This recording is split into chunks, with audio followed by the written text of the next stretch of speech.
j'estime que la valeur ajoutée de l'État français dans Renault était négative. Le comble a été atteint avec la fameuse loi Florange. La fameuse loi Florange, qui à mon avis est une usurpation. Donc ça, c'est Montebourg-Macron, hein. Ça, c'est Macron. Macron, ok. C'est Macron-Hollande. Macron-Hollande, ok. Alors, ils vous concoctent une loi dans laquelle ils vous disent, voilà, à partir de maintenant, si vous gardez vos actions dans une entreprise plus de 2 ans, vous avez double droit de vote. C'est pour toutes les entreprises en France. Oui, Okay. oui. Sauf qu'ils ont mis dans la même loi. Par contre, si plus des 2/3 des actionnaires n'acceptaient pas cette loi, elle ne s'applique pas.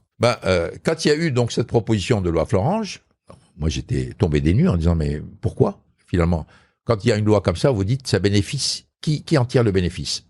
Vous avez 2 grands bénéficiaires. Vous avez l'État lui-même, parce que l'État en général ne vend pas. Il est là pendant très longtemps, donc il va doubler son droit de vote à l'œil, sans payer un sou.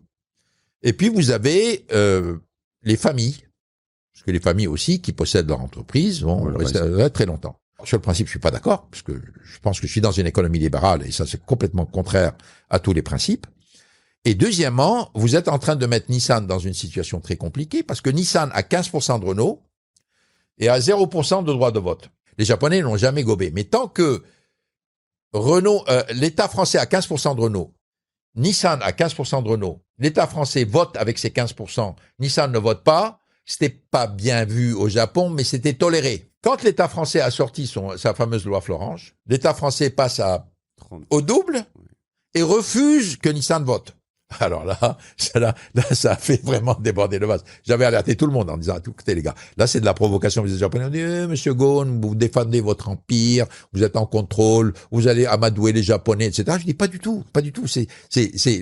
Franchement, vous les prenez pour des cons, hein. Les Japonais qui sont quand même très fiers, vous le traînez comme des bougnoules, quoi. Vous le traitez comme des moins que rien. Alors qu'on on est quand même grande puissance et on se rend compte de ce que vous êtes en train de faire. Et ça, c'est pas l'esprit d'un partenariat entre les 2 entreprises, voire entre les deux pays. Ça n'a pas explosé en 2016. Pourquoi? Parce que j'étais encore là et que les Japonais savaient très bien que ma relation avec le gouvernement français était assez tendue. D'autant plus que moi, j'avais mené campagne pour que 2/3 des actionnaires de Renault votent contre.